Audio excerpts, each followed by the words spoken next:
ഞങ്ങൾ ചരിത്രമെഴുതുകയല്ല.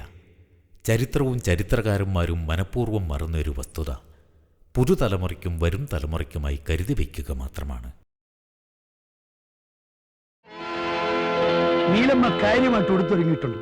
അവളെ കാണാൻ അന്നോട്ടൊരാൾ വന്നിട്ടുണ്ട്. അവിടെ മുറച്ചെറുക്കൻ കാണാൻ, ചാത്തൻ തലയിലെ കാണാൻ ഒറ്റയ്ക്കല്ല വന്നിരിക്കുന്നത്. പള്ളിപ്പടിക്കലെ മത്തായിയെ കൂട്ടിന് വിളിച്ചോണ്ടാ വന്നിരിക്കുന്നത്. അമ്മാവന്റെ മന്ത്രവും പൂജ കേറ്റുപാടുന്നെങ്കിലും കണ്ണന്റെ മനസ്സിന്റെ മന്ത്രം അവന്റെ പെണ്ണിനെ കുറിച്ച് തന്നെയായിരുന്നു.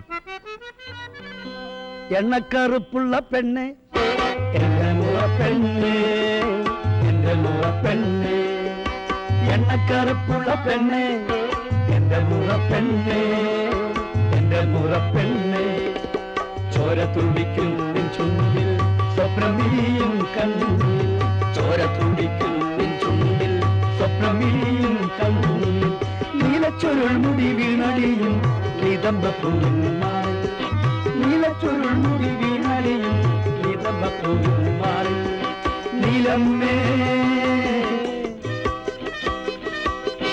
നീലമ്മേ നീലമ്മേ കാണൂ ഞാൻ സ്വർഗം, ഭൂവിലൊരു സ്വർഗം, എണ്ണക്കറുപ്പുള്ള പെണ്ണെ. പതിറ്റാണ്ടുകൾക്ക് മുൻപ് അടിയാളക്കുടിലും അരി വേണമെന്ന് സ്വപ്നം കണ്ട ഒരു വിപ്ലവകാരി ഉണ്ടായിരുന്നു. അടിമകൾക്കും അവകാശം വേണമെന്ന് ആ കമ്മ്യൂണിസ്റ്റുകാരൻ ആഗ്രഹിച്ചിരുന്നു. സ്വയം പടയ്ക്കൊരുങ്ങി കലയെ ആയുധമാക്കി സാധാരണക്കാർക്ക് ലോകത്തെ പരിചയപ്പെടുത്തി. വിപ്ലവ കഥകളിലൂടെ നനഞ്ഞു വിറച്ച മനസ്സുകളിൽ തീ ഊതിപ്പടർത്തി. ഒരു സമൂഹത്തിൻ്റെ വളർച്ചയ്ക്കും സംസ്കാരത്തിനും കാരണക്കാരനായി പതിയെ തിരശീലയ്ക്ക് പിന്നിൽ മറഞ്ഞ ഒരു പാവം കലാകാരൻ.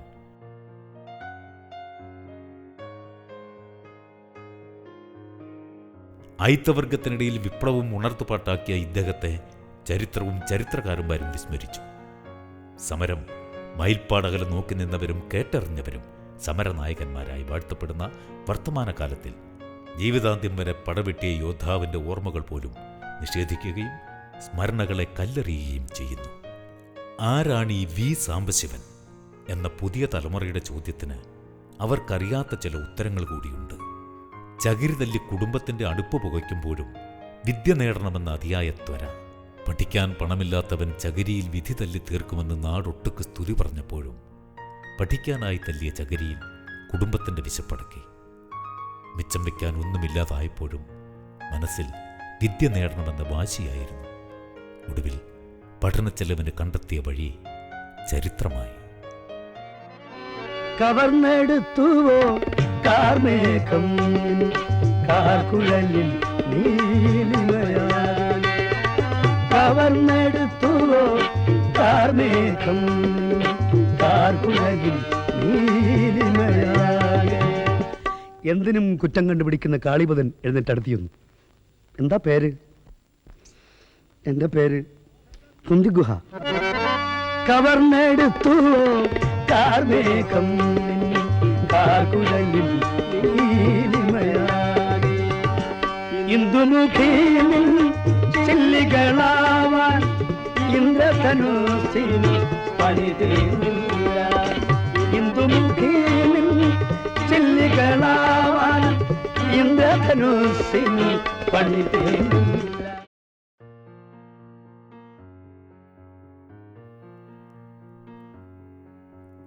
വെളുത്ത കടലാസിൽ പച്ചില ചുരുട്ടി എഴുതിയ പോസ്റ്ററുകൾ അറിയിപ്പിനായി പതിപ്പിച്ച് 1949 സെപ്റ്റംബർ 17 കൊല്ലം ചവറ തെക്കുംഭാഗം സുബ്രഹ്മണ്യ ക്ഷേത്രാങ്കണത്തിൽ സാമ്പന്തന്റെ ആദ്യ കഥ പറഞ്ഞു.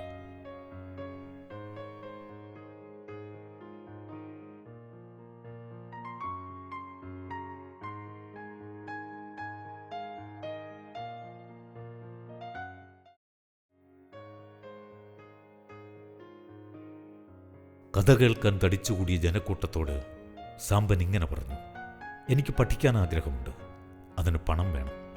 ഞാൻ നിങ്ങൾക്കൊരു കഥ പറഞ്ഞു തരാം, പകരം നിങ്ങളെനിക്ക് പഠിക്കാനുള്ള പണം തരണം. സാമ്പൻ്റെ കഥാപ്രസംഗങ്ങൾ ജനമനസ്സുകളിൽ കുടിയേറി. അടുത്ത ദിവസം മുതൽ സാമ്പൻ്റെ കഥയ്ക്ക് ജനങ്ങൾ കൂലി നൽകി. സാമ്പൻ്റെ പഠനവും ആരംഭിച്ചു. ഇവിടെയാണ് സാമ്പൻ്റെ വിപ്ലവ കഥകൾക്ക് തുടക്കമിട്ടത്. കേരളത്തിൻ്റെ സാംസ്കാരിക ചരിത്രത്തിൽ പുതിയൊരധ്യായം തുടങ്ങുകയായിരുന്നു. ഇവിടെ സാംബശിവായനം ആരംഭിക്കുന്നു.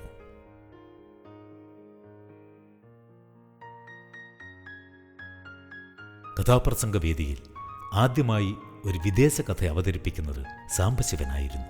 ലിയോ ടോൾസ്റ്റോയുടെ ദ പവർ ഓഫ് ഡാർക്ക്നെസ് എന്ന കൃതി അനീസിയ എന്ന പേരിൽ അവതരിപ്പിച്ചാണ് സാമ്പൻ ആ ചരിത്രത്തിന് തുടക്കമിട്ടത്. ഒഥല്ലോ അഭിമാന സമേതം പറയാറുണ്ട്, അപ്സരസാണെന്റെ ടെസ്റ്റമെന്റ് ഹൃദ്യമായി.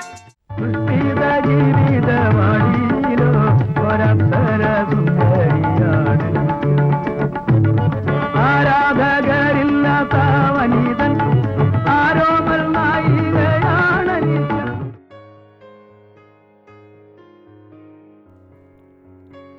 അതിനുശേഷം ഒഥല്ലോ, റോമിയോയും ജൂലിയറ്റും, ഡോൺ ശാന്തമായി ഒഴുകുന്നു, അന്ന കരീനീന, കുറ്റവും ശിക്ഷയും തുടങ്ങിയ വിശ്വസാഹിത്യ കൃതികൾ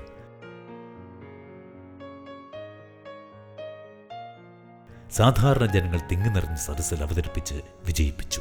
ബംഗാളി കഥകളിൽ നിന്നും ബിമൽ മിത്രയുടെ വിലയ്ക്ക് വാങ്ങാം 20-ാം നൂറ്റാണ്ട്, സാവിത്രി റോയിയുടെ നെല്ലിൻ്റെ ഗീതം, മലയാറ്റൂരിൻ്റെ യന്ത്രം തുടങ്ങി നിരവധി കഥകൾ കഥാപ്രസംഗ രൂപത്തിൽ അദ്ദേഹം അവതരിപ്പിച്ചു.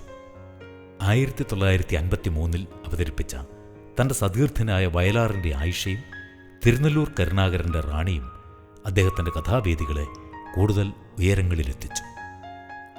1949 മുതൽ തുടർച്ചയായി 48 വർഷത്തെ 60ഓളം വ്യത്യസ്ത കഥകളും 15,000-ലേറെ വേദികളും സാംബശിവന്റെ മാത്രം റെക്കോർഡുകളാണ്.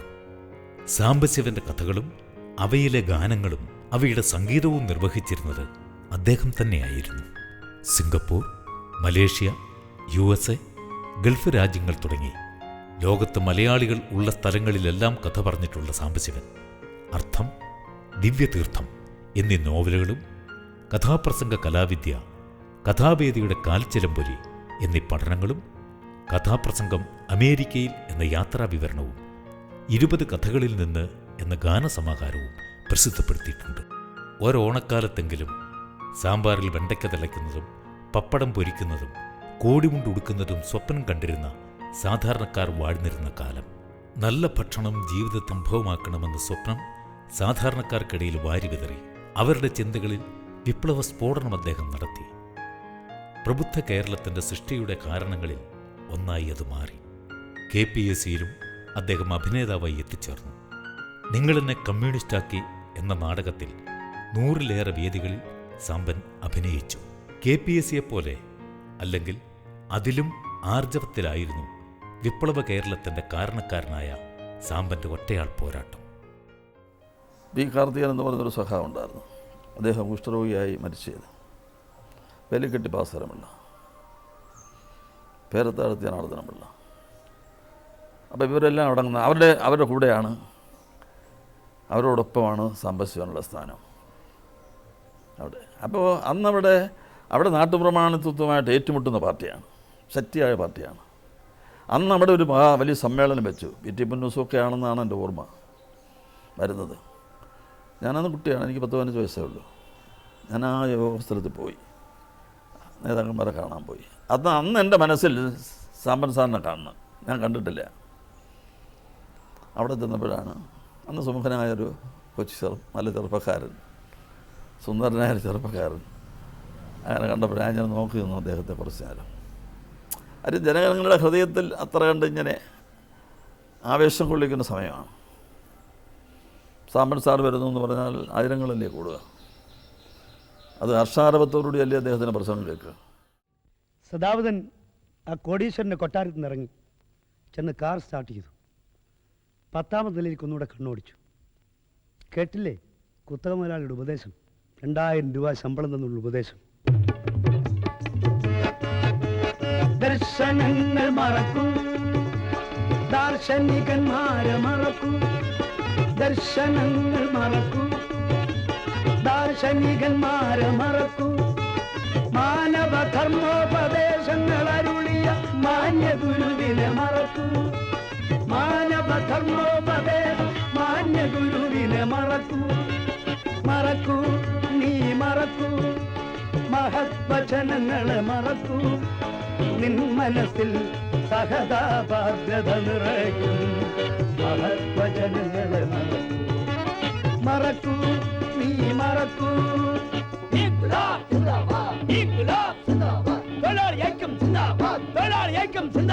ജാഥ വരുന്നു, തൊഴിലാളി ജാഥ.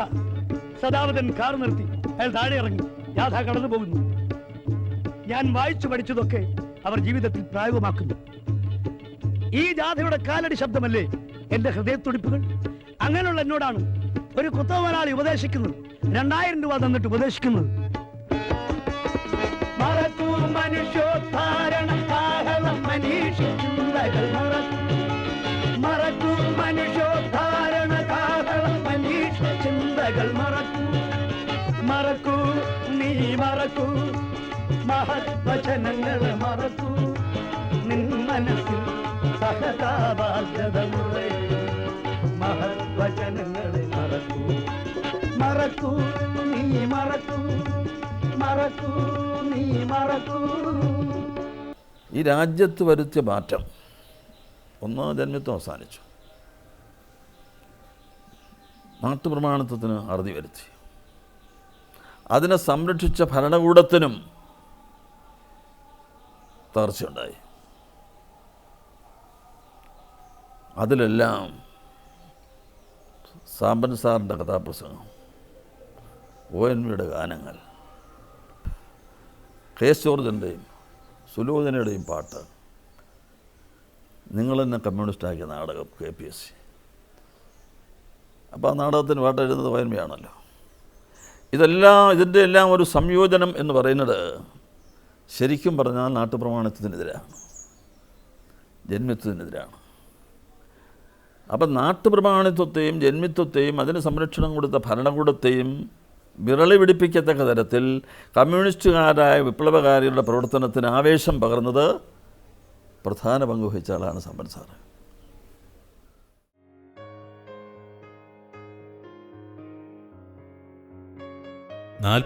വർഷങ്ങൾ കൊണ്ട് 15,000-ലേറെ വേദികളിൽ കഥ പറഞ്ഞ സാമ്പൻ സാംസ്കാരിക ലോകത്തിന് മുതൽക്കൂട്ടായെങ്കിലും അദ്ദേഹത്തിൻ്റെ പ്രിയപത്നിക്ക് അതൊരു തീരാ നഷ്ടമായിരുന്നു. വിവാഹം കഴിഞ്ഞ ആദ്യ രാത്രി പോലും കഥ പറയാൻ പോകേണ്ടി വന്നു സാമ്പന്. തിരക്കുകളിൽ വായിക്കാനാകാതെ പോയ പുസ്തകങ്ങളും പത്രങ്ങളും ഷേവ് ചെയ്യുമ്പോഴും ഭക്ഷണം കഴിക്കുമ്പോഴും വായിച്ച് കേൾപ്പിച്ചുകൊണ്ട് അദ്ദേഹത്തിന് കരുത്തായും അദ്ദേഹത്തിൻ്റെ നിഴലായും ഭാര്യയും ഒപ്പമുണ്ടായിരുന്നു. 25-ാം വർഷം വന്നപ്പോഴാണ് ഒരു കഥയും നോക്കിയിട്ട് പറ്റുന്നില്ല.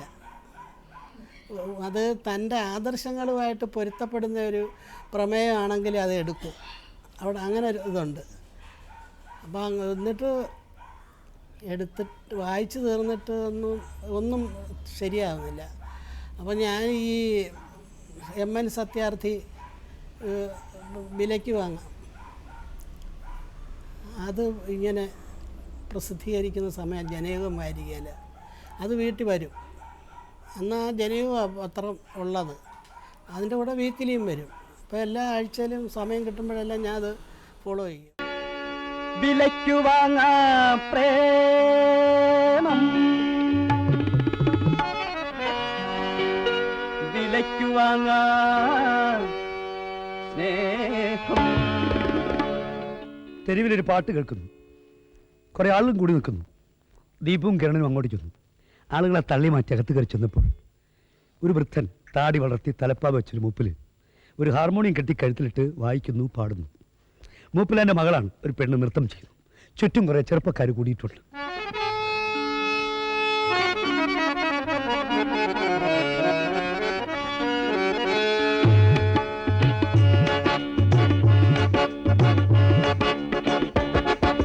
വിലയ്ക്കു വാങ്ങാം പ്രേമം, വിലയ്ക്കു വാങ്ങാം സ്നേഹം, വിലയ്ക്കു വാങ്ങാം പ്രേമം, വിലയ്ക്കു വാങ്ങാം സ്നേഹം, വിലയ്ക്കു വാങ്ങാം മാതാപിതാക്കളെ, വിലയ്ക്കു വാങ്ങാം കാമുകിയെ, വിലയ്ക്കു വാങ്ങാം പ്രേമം, വിലയ്ക്കു വാങ്ങാം സ്നേഹം, വിലയ്ക്കു വാങ്ങാം മാതാപിതാക്കളെ, വിലയ്ക്കു വാങ്ങാം കാമുകിയെ, വിലയ്ക്കു വാങ്ങാം പ്രേമം. പെണ്ണ് ശരിക്കും നൃത്തം ചെയ്യുന്നുണ്ട്, ഒപ്പിന് പാടിക്കൊടുക്കുന്നു.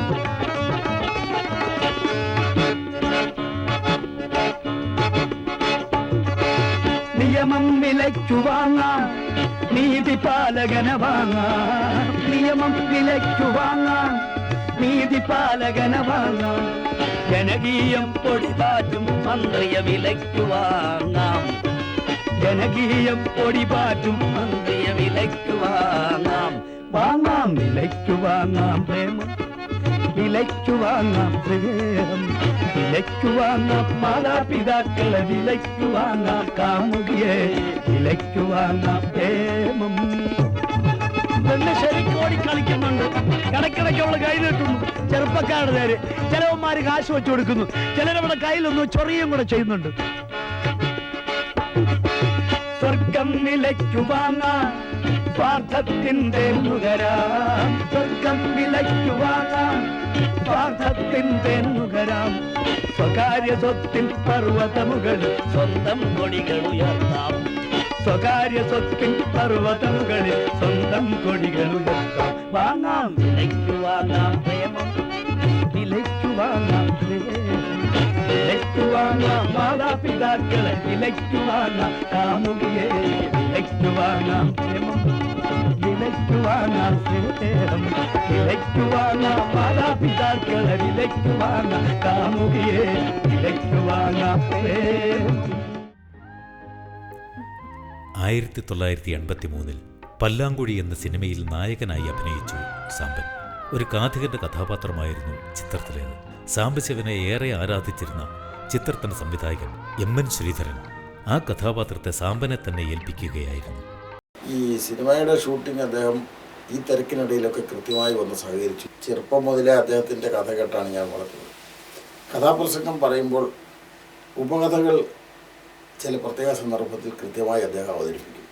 അത് നമ്മുടെ മനസ്സിനെ വളരെ ആഴത്തിൽ നമ്മളെ ചിന്തിപ്പിക്കുന്ന ചില ഉപകഥകളാണ്. എക്സാമ്പിൾ, പാടത്ത് പണിയെടുക്കുന്നവനെ കണ്ടാൽ നാം ആരും ശ്രദ്ധിക്കാറില്ല. വരമ്പത്ത് കുടയും ചൂടി വെറുതെ നിൽക്കുന്ന ആളിനെ കാണുമ്പോൾ നാം ഒന്ന് തൊഴുന്നു. വളരെ നിസ്സാരമായിട്ട് അദ്ദേഹം പറഞ്ഞു തീർക്കുക കഥ. അപ്പോൾ നമ്മളൊന്ന് ചിന്തിക്കും, അത് വളരെ അർത്ഥമുള്ള കാര്യമാണല്ലോ. പണിയെടുക്കുന്നവനെ നമ്മളാരും മൈൻഡ് ചെയ്യില്ല, വെറുതെ കുടയും ചൂടി നിൽക്കുന്നവനെ കാണുമ്പോൾ നമ്മളൊന്ന് തൊഴുന്നു. അതുപോലെ ഒരിക്കൽ പറഞ്ഞ വേറൊരു ഉപകഥയാണ്. നമ്മൾ അങ്ങനെ നിസ്സാരമായിട്ടും പറഞ്ഞു പോയതാണെങ്കിലും നമുക്ക് പെട്ടെന്നത് മനസ്സിൽ ഫീൽ ചെയ്തു. ബോംബെയിലൊരു വേശ്യാതെരുവിൽ 7 നില കെട്ടിടത്തിൻ്റെ ഉയരത്തിൽ നിന്ന് ഒരു സ്ത്രീ ചാടി ആത്മഹത്യ ചെയ്തു.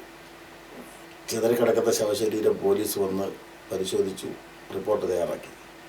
Suicide, normal suicide. എത്ര പട്ടിയാകും ഈ രാജ്യത്ത്.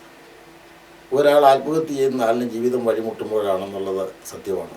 അതേപ്പറ്റി വളരെ നിസ്സാരമായിട്ടാണ് നമ്മുടെ നിയമം അല്ലെങ്കിൽ നമ്മുടെ പോലീസ് അത് പറഞ്ഞു തീർത്തത്. ബി ഹരികുമാറും പി ഗോപാലകൃഷ്ണനും ചേർന്ന് നിർമ്മിച്ച ചിത്രം സാമ്പത്തിക വിജയം നേടിയില്ല എങ്കിലും ചരിത്രത്തിന് ഓർമ്മിച്ചു വെക്കാൻ സാമ്പന്റെ ചലനങ്ങൾ ഇവരിപ്പോഴും സൂക്ഷിച്ചിരിക്കുന്നു.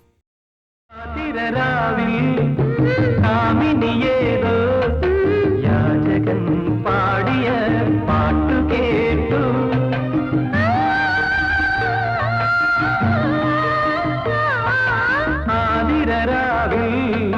കാമിനിയേതോ യാചകൻ പാടിയ പാട്ടു കേട്ടു. മോഹനരാഗത്തിൽ ഏതോ യാചകൻ പാടിയ പ്രേമഗാനം. ഏതോ നാട്ടിലാണോ കഥയെന്നു നടന്നതാണോ. 1949 കഥാപ്രസംഗം ആരംഭിച്ചത്. 50 കൊച്ചു സീത അവതരിപ്പിച്ചത്. 50 അദ്ദേഹം ആദ്യം പറഞ്ഞ കഥയുടെ സമ്പാദ്യം കൊണ്ട് കൊല്ലം ശ്രീനാരായണ കോളേജിൽ ചെന്ന് ചേർന്നു. അവിടെ കോളേജ് വിദ്യാർത്ഥിയായി. അങ്ങനെ കോളേജ് വിദ്യാർത്ഥിയായി പഠിക്കുമ്പോൾ, കോളേജ് വിദ്യാർത്ഥിയായി കഴിഞ്ഞുകൂടുമ്പോൾ വിദ്യാർത്ഥി ഫെഡറേഷനുമായി, കമ്മ്യൂണിസ്റ്റ് യുവജന വിദ്യാർത്ഥി പ്രസ്ഥാനമായ സ്റ്റുഡൻസ് ഫെഡറേഷൻ എസ് എഫിൻ്റെ പ്രവർത്തകനാകുന്നു, നേതാവാകുന്നു. അങ്ങനെ വിദ്യാർത്ഥി രാഷ്ട്രീയത്തിൽ അദ്ദേഹം പ്രവേശിക്കുന്നു. അദ്ദേഹത്തിൻ്റെ കോളേജിലെ വിഷയം ചരിത്രമായിരുന്നു, ഹിസ്റ്ററി ആയിരുന്നു. അപ്പോൾ ചരിത്രം പഠിക്കുന്ന കൊല്ലം ശ്രീനാരായണ കോളേജിലെ വിദ്യാർത്ഥി നേതാവായി അദ്ദേഹം മാറുന്നു. അദ്ദേഹം കഥ പറയുന്ന സഹപാഠിയായി മറ്റ് സതീർത്ഥ്യർ സഹപാഠികൾ അറിയുന്നു. അപ്പോൾ എന്തുകൊണ്ട് തങ്ങളുടെ നാട്ടിൽ ഈ സഹപാഠിക്ക് ഒരു അവസരം കൊടുത്തുകൂടാ എന്ന് അവർ ചിന്തിക്കുന്നു. കൊല്ലം ശ്രീനാരായണ കോളേജ് ആ കാലത്ത് കേരള സ്റ്റേറ്റിൻ്റെ നാനാഭാഗത്തു നിന്നും വിദ്യാർത്ഥികൾ പഠിക്കാൻ വന്നെത്തിയ ഒരു കൊച്ചു സൂറിച്ച് സർവകലാശാലയായിരുന്നു. അത്ര പ്രൗഢിയുണ്ടായിരുന്നു എസ് എൻ കോളേജിന് അന്ന്. അപ്പോൾ ആ നാനാദേശങ്ങളിൽ നിന്ന് വന്ന സുഹൃത്തുക്കളൊക്കെ അദ്ദേഹത്തെ നാനാദേശങ്ങളിലേക്ക് കൊണ്ടുപോയി ഒരു സുഹൃത്തെന്ന നിലയിൽ അവസരം കൊടുത്ത് കഥ പറയിച്ചു. അങ്ങനെ വളരെ പെട്ടെന്ന് അദ്ദേഹത്തിൻ്റെ ഖ്യാതി കേരളത്തിലുടനീളം പരന്നു. ആഹാരം കഴിഞ്ഞപ്പോൾ പാർത്ഥൻ ചോദിച്ചു, ഭദ്രേ, ഞാൻ ആരാണെന്ന് നിങ്ങൾക്കറിയില്ല. ഏത് നിമിഷവും പോലീസ് എന്നെ പിടികൂടും, നിങ്ങളും കുടുങ്ങും. വെറുതെ എന്തിനാ ശല്യമൊക്കെ ഉണ്ടാക്കുന്നത്? നല്ല ചോദ്യമാണല്ലോ പാർത്ഥ. നിങ്ങൾ ഈ ബുദ്ധിമുട്ടുന്നത് എന്തിനു വേണ്ടിയാണ്? പ്രതിഫലത്തിലാണോ? നാട്ടുകാർക്ക് വേണ്ടിയല്ലേ? ഞാനും നിങ്ങളുടെ സഹപ്രവർത്തകയാണെന്ന് കരുതിക്കോളൂ. മറുപടി എനിക്കിഷ്ടമായി, പക്ഷെ എൻ്റെ സംശയം തീർന്നില്ല. ചോദിക്കൂ പാർത്ഥ. സഹപ്രവർത്തകയോ ഹൃദയം കവർന്ന കൺമണിയോ, പുഷ്പദലങ്ങൾ തൂവിയതല്ലൻ സൽപഥം തോഴി, ജനസേവനമാം അഗ്നി പരീക്ഷയിൽ ജയിക്കുമോ തോഴി, നീ ജയിക്കുമോ തോഴി? സഹപ്രവർത്തകയോ ഹൃദയം കവർന്ന കൺമണിയോ, പുഷ്പദലങ്ങൾ തൂവിയതല്ലൻ സൽപഥം തോഴി, ജനസേവനമാം അഗ്നി പരീക്ഷയിൽ ജയിക്കുമോ തോഴി, നീ ജയിക്കുമോ തോഴി? വിദ്യാർത്ഥി ഫെഡറേഷൻ്റെ മുന്നണിയിൽ അദ്ദേഹം വന്നു. അദ്ദേഹമാണ് രൂപീകൃതമായ സ്റ്റുഡൻസ് ഫെഡറേഷൻ്റെ ആദ്യത്തെ സംസ്ഥാന പ്രസിഡൻറ്റ്. അത് വിദ്യാർത്ഥി പ്രസ്ഥാനത്തിൻ്റെ ചരിത്രത്തിലെ മായാത്ത ഒരു ഏടാണ്. ആദ്യത്തെ സംസ്ഥാന പ്രസിഡൻറ്റ്, SF-ൻ്റെ ആദ്യത്തെ സംസ്ഥാന പ്രസിഡൻറ്റ് വി സാംബശിവനായിരുന്നു. ഈ ടൈം മാനേജ്മെൻറ്റ് എന്ന് പറയുന്നത് അദ്ദേഹത്തിൻ്റെ ഒരു വലിയ സിദ്ധിയായിരുന്നു. സമയം ക്രമീകരിച്ച് കാര്യങ്ങൾ ചെയ്യുന്നത്. അദ്ദേഹം പറഞ്ഞിട്ടുള്ളത് അത് സഖാവ് EMS-ൽ നിന്ന് അദ്ദേഹം പഠിച്ചതാണെന്നാണ്. ശങ്കരനാരായണൻ തമ്പി പറഞ്ഞത്, ഞങ്ങൾ ഒളിവിലിരുന്ന് എന്ത് പ്രചരിപ്പിക്കുവാൻ പാടുപെടുന്നുവോ അതേ ആശയങ്ങൾ തന്നെയാണ് താങ്കളുടെ കഥാപ്രസംഗത്തിലൂടെ താങ്കൾ അറിയാതെ പറഞ്ഞു പോകുന്നത്. പാവപ്പെട്ടവനോടും കഷ്ടപ്പെടുന്നവനോടും അനുഭാവത്തോടെ കഥ പറയുന്ന ഒരാൾ ചെയ്യുന്നത് ഞങ്ങൾ രഹസ്യമായി പ്രചരിപ്പിക്കാൻ ശ്രമിക്കുന്ന കമ്മ്യൂണിസ്റ്റ് ആശയങ്ങൾ അവരുടെ ഹൃദയങ്ങളിലേക്ക് വാരി വിതറുകയാണ് ചെയ്യുന്നത്. ഞങ്ങളുടെ പ്രസ്ഥാനവുമായി സഹകരിച്ച് മുന്നോട്ട് പോയിക്കൂടെ? ശങ്കരനാരായണൻ തമ്പിയാണ് വി സാംബശിവനോട് ഈ ചോദ്യം ചോദിക്കുന്നത്. ആദ്യത്തെ കമ്മ്യൂണിസ്റ്റ് മന്ത്രിസഭയുടെ കാലത്ത് കമ്മ്യൂണിസ്റ്റ് സ്പീക്കറായിരുന്ന ശങ്കരനാരായണൻ തമ്പി അദ്ദേഹത്തോട് ചോദിക്കുന്നു, ഞങ്ങളുടെ കമ്മ്യൂണിസ്റ്റ് പ്രസ്ഥാനവുമായി കമ്മ്യൂണിസ്റ്റ് പാർട്ടിയുമായി ബന്ധപ്പെട്ട് പ്രവർത്തിച്ചൂടെ?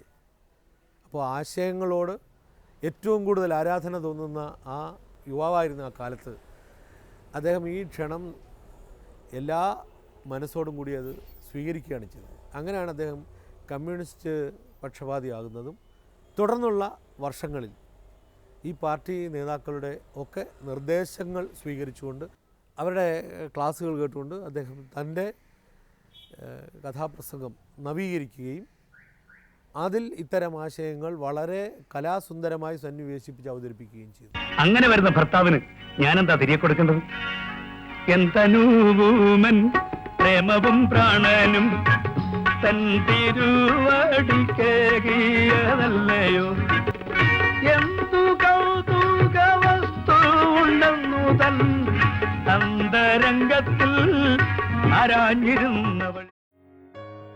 രാത്രികളിൽ കഥ പറഞ്ഞും എഴുതിയും ഒരു ദിവസം 18 മണിക്കൂർ അദ്ദേഹം ഉണർന്നിരുന്നു. നീളം കുറഞ്ഞ ഉറക്കത്തിൻ്റെ ഇടവേളകളിൽ പോലും അദ്ദേഹം പുതിയ കഥകൾ രചിക്കുകയായിരുന്നു.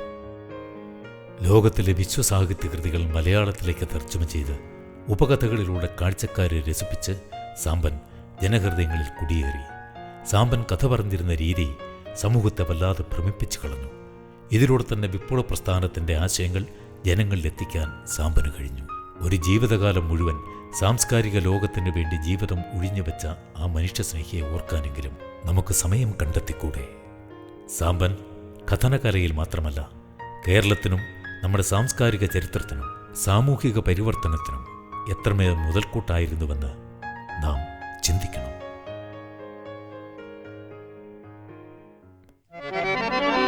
കവർന്നെടുത്തുവോ കാർമേഘം കാർക്കുഴലിൽ നീലിമയാൽ. എന്തിനും കുറ്റം കണ്ടുപിടിക്കുന്ന കാളിപദൻ എഴുന്നേറ്റടുത്തിയൊന്നു. എന്താ പേര്? എൻ്റെ പേര് കുന്തിഗുഹ. കവർന്നെടുത്തുവോ കാർമേഘം കാർക്കുഴലിൽ നീലിമയാൽ. ഇന്ദുമുഖീനിൽ ചില്ലികളാവാൻ ഇന്ദ്രധനുസിന് പണിതീർന്നില്ല. ഇന്ദുമുഖീനിൽ ചില്ലികളാവാൻ ഇന്ദ്രധനുസിന് പണിതീർന്നില്ല. കവർന്നെടുത്തു കാർമേഘം കാർക്കുഴലിൽ നീലിമയാൽ. നിങ്ങൾ എന്തിനാ എന്നെ വിളിച്ചോണ്ട് വന്നത്? അത് പറഞ്ഞില്ലല്ലോ. കാളിപദൻ നടത്തിയത്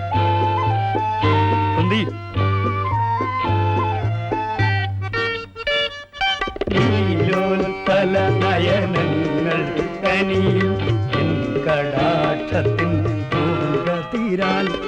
നീലോൽപല നയനങ്ങൾ കനിയും കടാക്ഷത്തിൻ പൂരതീരാൽ.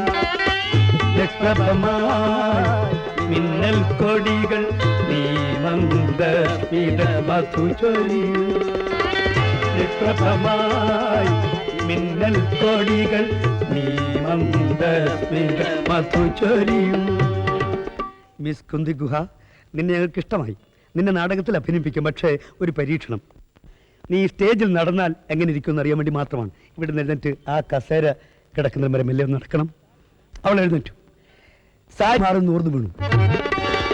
അമൃത കലശങ്ങൾ എറിഞ്ഞുടച്ചു അപ്സരസുകൾ പിന്മാറു കാണുക.